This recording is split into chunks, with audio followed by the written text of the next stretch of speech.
आप देख रहे हैं बायोग्राफी डायरी यूट्यूब चैनल। अपने दौर की मशहूर और खूबसूरत अभिनेत्री नंदा का जन्म 8 जनवरी 1939 को हुआ था। 75 साल की उम्र में 25 मार्च 2014 को उनका निधन हो गया था। नंदा ने फिल्म जब जब फूल खिले, गुमनाम और प्रेम रोग जैसे हिट फिल्मों में काम किया है।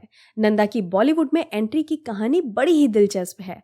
नंदा के पिता विनायक दामोदर कर्नाटकी और मराठी सिनेमा में सफल अभिनेता और निर्देशक थे। जब नंदा 5 साल की थी तभी वो अपने पिता के कहने पर बेमन से उनकी एक फिल्म का हिस्सा बनी, लेकिन नियति को कुछ और मंजूर था और इस फिल्म के पूरा होने के पहले ही नंदा के पिता की मौत हो गई। अचानक हुए इस हादसे ने नंदा का जीवन पूरी तरह से बदल कर रख दिया। परिवार की पूरी जिम्मेदारी अब नंदा के नन्हे कंधों पर आ गई थी। इस वक्त नंदा सिर्फ 10 साल की थी जब उन्होंने अपनी फिल्मी पारी शुरू की। दिनकर पाटिल की निर्देशित मराठी फिल्म कुल देवता के लिए नंदा को पूर्व प्रधानमंत्री जवाहरलाल नेहरू ने विशेष पुरस्कार से नवाजा था। नंदा ने कुल 8 गुजराती फिल्मों में भी काम किया।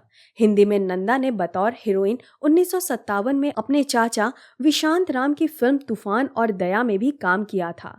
उसके बाद नंदा फिल्मों में ऐसे रमी कि निजी जिंदगी के लिए उन्हें वक्त ही नहीं मिला। कहते हैं कि डायरेक्टर मनमोहन देसाई से वो बेइंतहा मोहब्बत करती थी। देसाई भी उन्हें चाहते थे, लेकिन बेहद शर्मीली नंदा ने मनमोहन को कभी अपने प्यार का इजहार करने का मौका ही नहीं दिया और उन्होंने शादी कर ली। मनमोहन की शादी के बाद नंदा भी अपनी जिंदगी में सिमट कर रह गई, लेकिन कुछ समय बाद ही उनकी पत्नी का निधन हो गया। इसके बाद मनमोहन ने फिर से नंदा के नाम मोहब्बत का पैगाम पहुंचाया।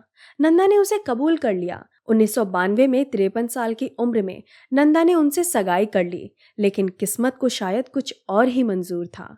सगाई के 2 साल बाद ही मनमोहन देसाई की एक हादसे में मौत हो गई। दोनों कभी एक नहीं हो पाए और नंदा अविवाहित ही रह गईं। 1959 में नंदा ने फिल्म छोटी बहन में राजेंद्र कुमार की अंधी बहन का किरदार निभाया था। उनका अभिनय दर्शकों को बहुत पसंद आया। राजेंद्र कुमार के साथ उनकी अगली फिल्म धूल का फूल सुपर हिट रही, लेकिन बहन का रोल उनका पीछा नहीं छोड़ रहे थे।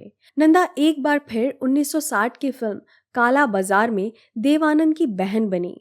नंदा ने सबसे ज्यादा 9 फिल्में शशि कपूर के साथ की। उन्होंने उनके साथ 1961 में चार दीवार और 1962 में मेहंदी लगी मेरे हाथ जैसी फिल्में की। जब जब फूल खिले तो एक जबरदस्त हिट फिल्म साबित हुई। इसके गाने आज भी खूब सुने जाते हैं। राजेश खन्ना के साथ इत्तेफाक में उन्होंने नेगेटिव किरदार तक निभाया, लेकिन दर्शक उनका ये रूप नहीं स्वीकार कर सके।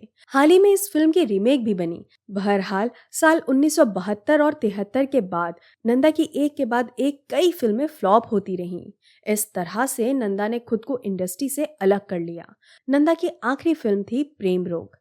बहरहाल मनमोहन देसाई के निधन के बाद से नंदा काफी अकेली हो गई थी। वो किसी से ज्यादा बात भी नहीं करती थी। उनके खास दोस्तों में माला सिन्हा और वदीहा रहमान थीं, जिनके साथ वो थोड़ा वक्त गुजार लिया करती थी। 75 साल की उम्र में साल 2014 में उनका निधन हो गया था, लेकिन सिनेमा प्रेमी उन्हें आज भी याद करते हैं।